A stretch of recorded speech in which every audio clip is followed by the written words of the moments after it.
Dear students, last video lecture में हमने single phase rectifier के परफॉर्मेंस पैरामीटर्स को डिस्कस किया कि कैसे परफॉर्मेंस पैरामीटर्स कैलकुलेट किए जाते हैं। उसके साथ साथ हमने ये भी देखा कि वहां पर कितने टर्म्स एसोसिएटेड हैं परफॉर्मेंस पैरामीटर्स से।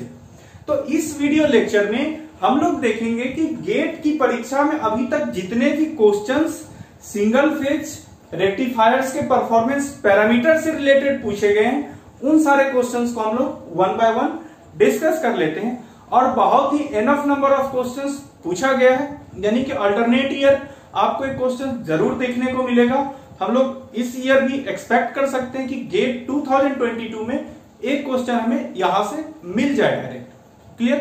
तो हम लोग 7-8 क्वेश्चंस 9 क्वेश्चंस टोटल हैं जिसको हम लोग डिस्कस करते हैं।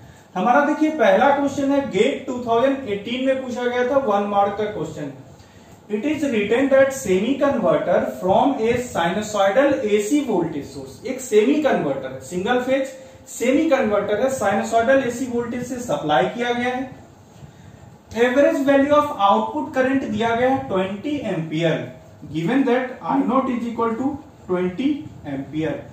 तो पूछा क्या जा रहा है, RMS value of fundamental component of current, और ये हमें वोल्टेज करंट का ग्राफ दिया गया है सप्लाई साइड का। अब देखिए यहां पर ग्राफ हमें क्या मिल रहा है, बिल्कुल हम जानते हैं सेमी कन्वर्टर का कुछ ग्राफ तो इसी सब तरह से मिलता है। ये जीरो हुआ, ये कौन सा एंगल होता है, अल्फा होता है। ये एंगल क्या होता है, पाई प्लस अल्फा। अब देखिए अल्फा 30 डिग्री है, पाई प्लस अल्फा कितना होना चाहिए 210। तो क्लियर है, हम लिख सकते हैं अल्फा इक्वल टू 30 डिग्री। और जैसे ही आपका अल्फा क्लियर हुआ, आप IS1 क्या लिखेंगे, 2√2 I0 divided by pi into cos alpha by 2, यानी कॉस 15 डिग्री। तो यहां से आपको वैल्यू मिलेगा 17.4 ampere. From here you will gate 17.4 ampere. अब देख सकते हैं कि कितना आसान क्वेश्चन था, आपको सिर्फ इस फॉर्मूला की जरूरत थी, ये फॉर्मूला आपने यहां पर लिखा। अब ये सिंगल फेज सेमी कन्वर्टर का नहीं होता, यानी फुल्ली वेवफॉर्म रहता, कॉस अल्फा बाय 2 का टर्म नहीं आता, ये हमारा आंसर हो जाता। बहुत ही सिंपल क्वेश्चन पूछा गया था, बहुत आसान था। आप में से कोई भी लोग इस क्वेश्चन को सॉल्व कर सकते हैं, ये फॉर्मूला पता होना चाहिए। सेकंड क्वेश्चन, ये देखिए इससे भी आसान। It was asked in GATE 2020, पिछले साल पूछा गया गेट 2020 में। It is given that a single phase full bridge rectifier, एक single phase full bridge rectifier है। सॉल्यूशन पर आते हैं। सिंगल फेज क्या है, फुल वेव रेक्टिफायर है। चलिए फुल ब्रिज रेक्टिफायर है। सप्लाई कहां से किया गया है, 230 वोल्ट का सप्लाई है, 50 हर्ट्ज की फ्रीक्वेंसी है सप्लाई की। और ये किसको सप्लाई कर रहा है, ये रेक्टिफायर सप्लाई कर रहा है series combination of finite R and very large inductance, यानी इंडक्टिव लोड को सप्लाई कर रहा है। ये इंडक्टिव लोड है प्लस माइनस I0, इसे ये सप्लाई कर रहा है। The two most in the source frequency are, यानी कि हमें यहां पर कह रहा है कि two most dominant frequency components, यहां पर पूछा जा रहा है two most dominant frequency components in the source circuit. तो सोर्स साइड में हमारे पास जो डोमिनेंट फ्रीक्वेंसी कंपोनेंट होगा, आपने क्या देखा था, सिग्मा n इक्वल टू 1, 3, 5 ले रहे थे, ऊपर क्या ले रहे थे, अप टू इंफिनिटी। यानी n इक्वल टू 1 करेंगे तो टर्म आएगा sine omega t, n equal to 3 करेंगे साइन 3 ओमेगा टी आएगा, n इक्वल टू 5 करेंगे साइन 5 ओमेगा टी आएगा। यानी ओमेगा टी वाला टर्म क्या हुआ, फंडामेंटल फ्रीक्वेंसी टर्म। तो फंडामेंटल फ्रीक्वेंसी क्या होगा, 50 हर्ट्ज होगा। और दूसरा हमारे पास क्या है, थर्ड फ्रीक्वेंसी रहेगा, थर्ड हार्मोनिक रहता है, सेकेंड हार्मोनिक इसमें नहीं रहता। इवन टर्म्स आपको मिलेगा ही नहीं पावर इलेक्ट्रॉनिक कन्वर्टर्स में। यानी हमारा आंसर क्या होगा, 50 हर्ट्ज, और दूसरा कंपोनेंट होगा 150 हर्ट्ज, यानी ट्रिपलेन। क्लियर? तो ये दोनों most dominant, the two most dominant frequency components हमें मिला। क्लियर? अब हम लोग नेक्स्ट क्वेश्चन डिस्कस करते हैं। क्लियर? अब हम लोग नेक्स्ट क्वेश्चन डिस्कस करते हैं। आप देख सकते हैं इन दोनों क्वेश्चंस को आपने कितनी आसानी से सॉल्व किया और आप इसके आंसर तक पहुंच गए, और इसमें मेरा कोई खास योगदान नहीं था, आप लोग खुद इसका आंसर निकाल सकते थे। क्लियर। अब नेक्स्ट क्वेश्चन देखते हैं, तीसरा क्वेश्चन। अब यहां से 2 मार्क्स का क्वेश्चन स्टार्ट होता है। 1 मार्क्स का 2 ही क्वेश्चन था, दोनों क्वेश्चन को हमने डिस्कस कर लिया। अब देखिए 2 मार्क्स का क्वेश्चन क्या है। आर्ट्स इन गेट 98 2 मार्क्स, 2 मार्क्स का क्वेश्चन है। क्वेश्चन दिया गया एक single phase fully controlled rectifier, लिखा हुआ है single phase fully controlled rectifier, single phase fully controlled rectifier feeds a constant direct current into the loads, feeds a constant DC into the load, ये constant DC feed कर रहा है load में। Alpha दिया गया 30 डिग्री, अल्फा 30 डिग्री दिया गया है। पूछा जा रहा है कि displacement power factor of rectifier is, displacement power factor of the rectifier is, displacement power factor of rectifier is. देखिए कितना आसान क्वेश्चन है। इसके डायरेक्ट सॉल्यूशन पर हम लोग आते हैं। एक कांस्टेंट डीसी दे रहा है, यानी कि हाईली इंडक्टिव लोड हमारा लगा हुआ है, जहां पर आई नोट करंट दे रहा है। ये हमारे पास single phase full wave bridge rectifier, clear. अब कह रहा है फायरिंग एंगल इसका 30 डिग्री दिया गया है। They are asking you displacement factor, यानी कि फंडामेंटल डिस्प्लेसमेंट फैक्टर कहिए या डिस्प्लेसमेंट पावर फैक्टर कीजिए, बात बराबर है। और ये फुल कन्वर्टर है, फुल्ली कंट्रोल, ये क्या होता है कॉस अल्फा। तो कॉस 30 डिग्री एंड कॉस 30 की वैल्यू क्या होती है √3/2। It's answer is √3/2। ये रहा हमारा third question, this was question number 3, clear. तो हमने 3 क्वेश्चन को अभी तक सॉल्व कर लिया। अब हम लोग चौथा क्वेश्चन देखते हैं, जो गेट 2008 में पूछा गया है। आपने देख लिया इस क्वेश्चन में किसी प्रकार का कोई डाउट मुझे नहीं लगता आपको होना चाहिए। बस आपको फॉर्मूला पता था, आपने लिख दिया। यहीं पर सेमी कन्वर्टर रहता, आप क्या फॉर्मूला लगाते, बस cos α/2 लगाना था आपको, cos α/2 यानी cos 15 डिग्री आंसर होता। नेक्स्ट गेट 2008 में 2 मार्क्स का क्वेश्चन पूछा गया है। इसमें देखिए एक single phase full wave bridge converter है, single phase full wave bridge converter, इतना कुछ लिखा है, मतलब समझिए फुल कन्वर्टर है। सेमी कन्वर्टर जहां भी रहेगा तो आपको सेमी कंट्रोल्ड या सेमी कन्वर्टर दिया रहेगा। ये कह रहा है कि एक लोड को फीड कर रहा है, और लोड क्या है, एक constant ripple free current load draw कर रहा है। Load is drawing constant ripple free current, constant ripple free current, clear. तो जब एक कांस्टेंट रिपल फ्री करंट है और दिया गया है अल्फा 30 डिग्री, फिर से दे रहा है if alpha = 30 degree, input power factor will B, value of input power factor will B, input power factor कितना होगा, क्लियर।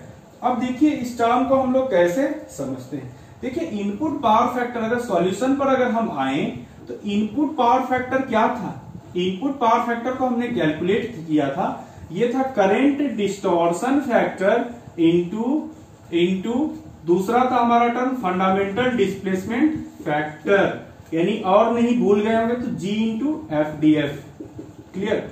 अब G की वैल्यू क्या है, G की वैल्यू देखिए यहां पर क्या है, हम लोग देखिए G को अगर हम देखें तो G क्या होता है, ये क्या होता है IS1 divided by ISR, fundamental by RMS into FDF क्या है cos अल्फा।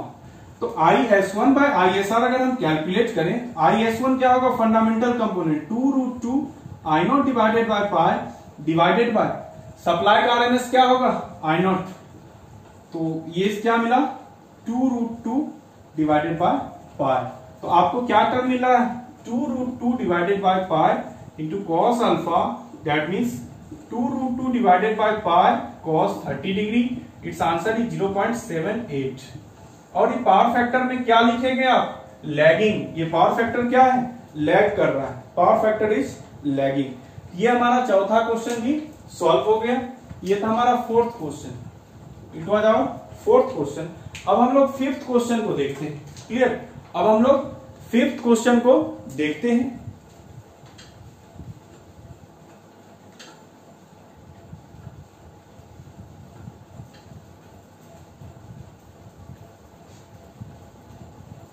ये बहुत ही आसान टॉपिक है, लेकिन आप लोग क्या करते हो जब गेट की तैयारी कर रहे हैं, आप लोग क्या करोगे कि सारी चीजें पढ़ लोगे और ये सारी इन सभी चीजों को नहीं पढ़ोगे।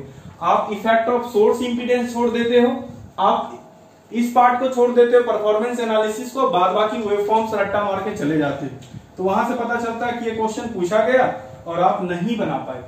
अब देखिए क्वेश्चन 5 है, गेट 2011 में पूछा गया है और इसमें दो क्वेश्चन है, लिंक्ड क्वेश्चन यानी 2+2 मार्क्स।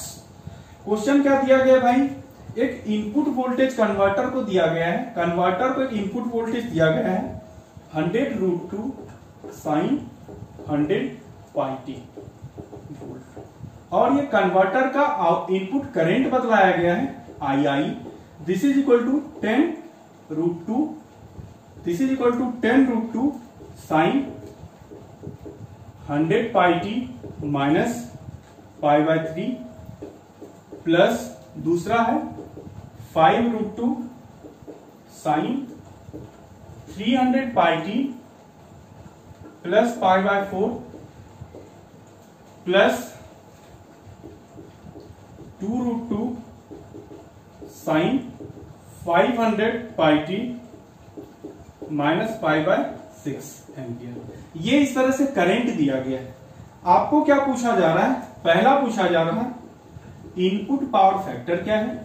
इनपुट पावर फैक्टर क्या है? ये 2 मार्क्स के लिए पूछा जा रहा है। दूसरा पूछा जा रहा है active power drawn by the converter, active power drawn. अब देखिए अब इसको कैसे हम लोग कैलकुलेट करेंगे। आपको सबसे पहले ये पता करना पड़ेगा, देखिए दिया हुआ है कि आपको सबसे पहले ये पता करना पड़ेगा ये हमारा क्या है। हम देखिए सिर्फ और सिर्फ वेवफॉर्म्स पर बात करते हैं, सिर्फ और सिर्फ वेवफॉर्म्स पर बात करते हैं। वेवफॉर्म हमें दिया हुआ है, वोल्टेज का वेवफॉर्म ये है, ठीक है। इसमें देखिए क्या किया है, करंट के वेवफॉर्म में 100πt, 300πt, 500πt।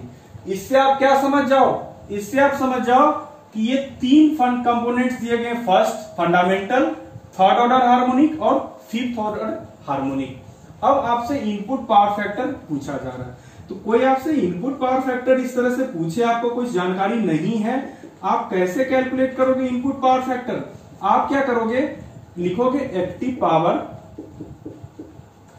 To the load, active power to the load divided by input VA, divided by input VA। Clear? Divided by input volt ampere. तो active power to the load अगर हम calculate करें, active power to the load अगर हम calculate करें तो देखिए हमको क्या करना है। Active power to the load क्या होता है?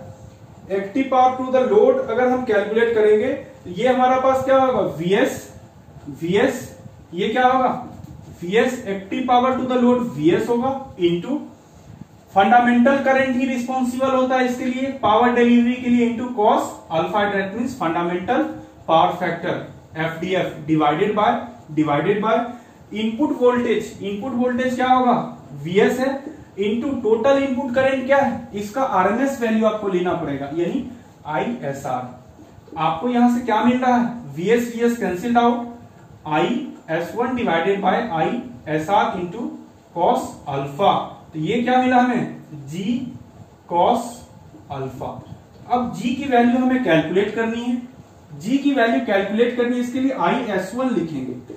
फंडामेंटल कंपोनेंट यही है, इसका फंडामेंटल वैल्यू क्या है 10√2 डिवाइडेड बाय √2, तो यहां से मिलेगा 10 एम्पियर। ISR क्या होता है भाई, तीनों RMS वैल्यूज का स्क्वायर का रूट कर दो, 10/√2 स्क्वायर करोगे क्या होगा 10 स्क्वायर, इसका ही आरएमएस क्या है 5, तो 5 स्क्वायर, इसका आरएमएस क्या है 2 स्क्वायर। देखो क्वेश्चन पूछने वाले कितना अच्छा क्वेश्चन आपको बनाया कि √2 से मल्टीप्लाई कर दिया सारी चीजों में, आपको आरएमएस के लिए √2 से डायरेक्ट डिवाइड कर दो। 2 स्क्वायर अंडर रूट 119, यानी इसकी वैल्यू आ रही है 11.358 एम्पियर। तो ये जब 11.358 एम्पियर आ गया तो हमें जी कैलकुलेट हो गया। तो हम लोग यहां से क्या लिखेंगे, input power factor will be equal to how much, जी क्या होगा IS1, that means 10 divided by 11.358 into cos क्या है alpha 60 degree. From here you get its value 0.44। ये हो गया हमारा पहला क्वेश्चन का आंसर। अब दूसरा क्वेश्चन क्या पूछ रहा है, active power drawn P। Active power क्या होता है, फंडामेंटल करंट ही रिस्पॉन्सिबल होता है। तो ये वोल्टेज हुआ, फंडामेंटल करंट का सिर्फ लगा दो पावर में, बाकी ये दोनों करंट आपको एक्टिव पावर देता ही नहीं है। इसका आरएमएस क्या है वोल्टेज का 100, करंट का आरएमएस क्या है भाई, फंडामेंटल करंट का 10 इंटू 5 क्या है cos 60 डिग्री, 1/2 होता है। आपको यहां से मिलेगा 500 वाट। यानी अगर आप 2011 में पेपर दे रहे होते और आपने इस टॉपिक को पढ़ा होता तो आप आसानी से 4 मार्क्स स्कोर कर सकते। क्लियर, ये हुआ हमारा 5वां क्वेश्चन। अब नेक्स्ट हम लोग देखते हैं 2-3 क्वेश्चंस और हैं, उसको भी हम लोग सॉल्व कर लेते हैं, तब आप इस पार्ट में परफेक्ट हो जाओगे। क्लियर,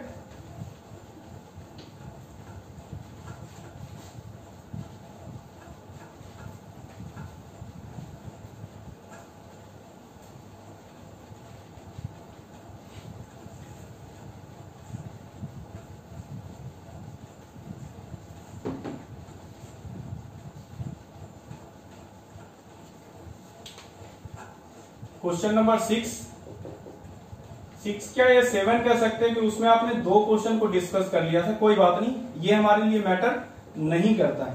ठीक है, ये उन लोगों के लिए मैटर करेगा कि जो लोग सिर्फ यहां पर टाइम पास कर रहे हैं, यानी कि लेक्चर्स को बस देख रहे होंगे, ऐसे फॉर्मेलिटी के लिए जो लेक्चर को देखते हैं वो लोग काउंट कर रहे हैं। अच्छा सर ने पहले 2 बताया क्वेश्चन नंबर 6 क्यों दिया, 7 क्यों नहीं दिया, लो तुम लोगों के लिए क्वेश्चन नंबर 7 कर दिए। अब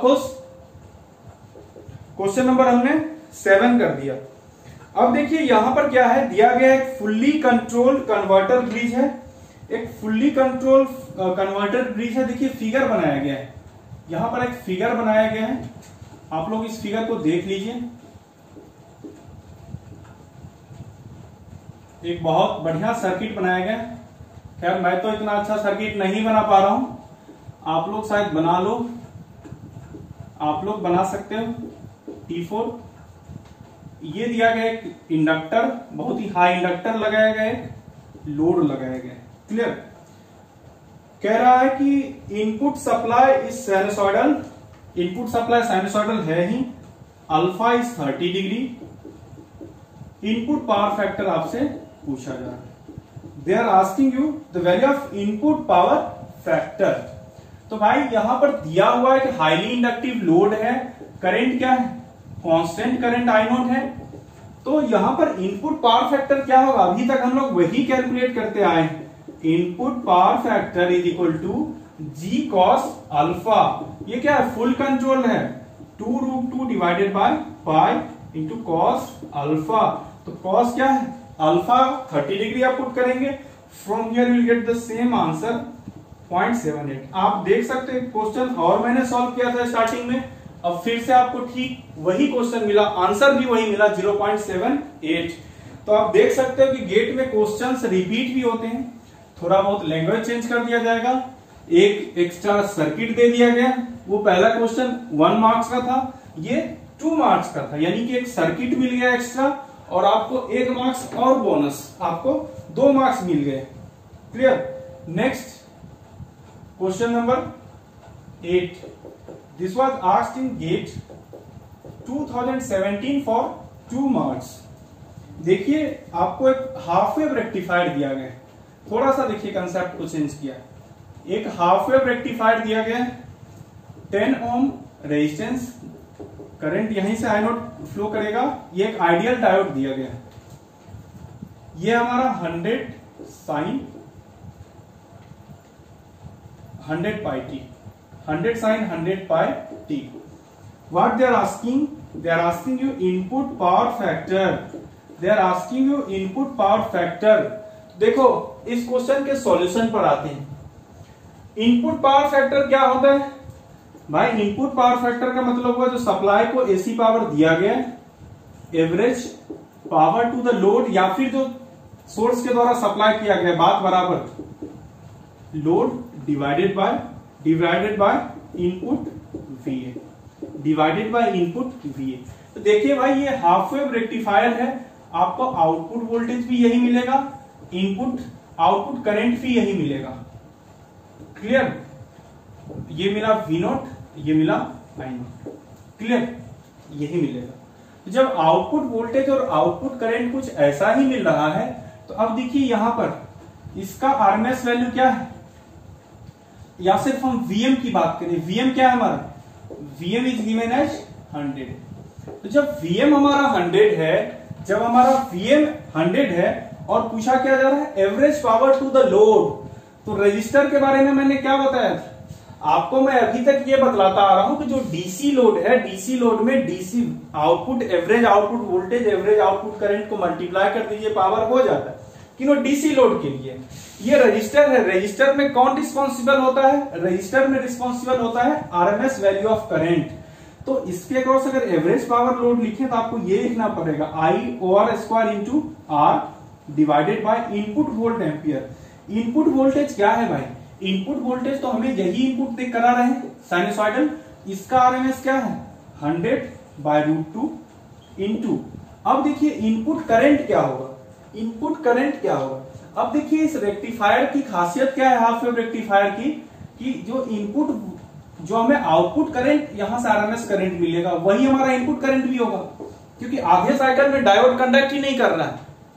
if diode is not conducting, then ये क्या होगा? करंट, आउटपुट करंट और इनपुट करंट दोनों ही इक्वल होंगे, दोनों ही इक्वल होंगे। तो जब आउटपुट और इनपुट करंट दोनों हमारा इक्वल होगा, तो हम क्या लिखेंगे? Into I not RMS. तो आई नॉट आरएमएस कैंसिल हो गया, तो क्या होगा? Into R divided by 100/√2 into, बस 100/√2। अब आई और कैलकुलेट करना है, ये क्या होगा? VOR divided by R। अब V नॉट आरएमएस कैलकुलेट करना है। देखो अगर ये फुल वेव रहता तो क्या होता? Vm/√2। अगर ये यहां एक और साइकिल मिलता तो क्या होता? Output Vm/√2। क्लियर? इसका आधा है, तो आपको क्या मिलेगा? V आरएमएस क्या मिलेगा हमारा? √2 से और डिवाइड कर दो, Vm/√2 डिवाइडेड बाय √2। देखो ये फिर से किसी को नहीं समझ में आया, फिर से जाकर सिग्नल सिस्टम पढ़ो, ठीक है? Vm/√2, क्योंकि जब सिग्नल को हाफ कर देते हो, सिग्नल को आपने हाफ कर दिया, उसका पावर हाफ हो जाता है, उसका पावर हाफ होता है, इसका मतलब क्या होता है? उसका आरएमएस वैल्यू √2 टाइम्स घट जाएगा, तो Vm/2 हो गया। क्लियर? ये हो गया Vm/2। तो हम लोग यहां पर आई आरएमएस अगर लिखें क्या होगा? Vm/2, Vm/2 ये हुआ, और I/OR क्या लिखेंगे?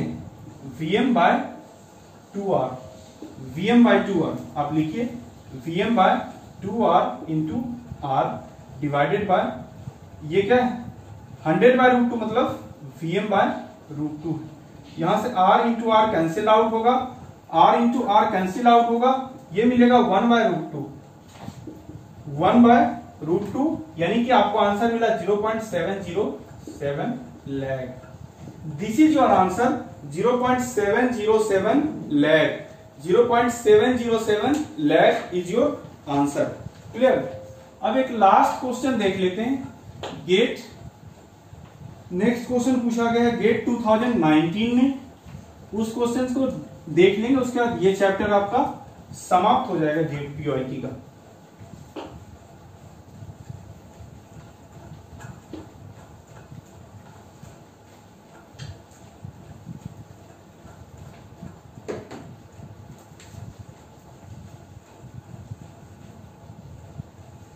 Question number 9 GATE 2019 2 marks. Question क्या है, दिया गया है ए सिंगल फेज, ध्यान से सुनिए स्टेटमेंट को, a single phase fully controlled converter, दिया गया single phase fully controlled converter.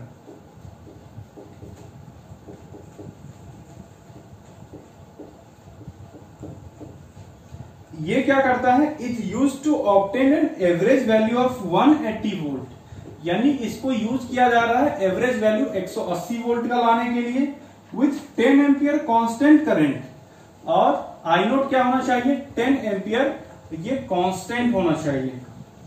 To feed a DC load, it is fed from single phase AC supply with 230 volt. आपको दिया गया Vs is equal to 230 volt 50 hertz. Neglect source impedance, आपको पूछा जा रहा है पावर फैक्टर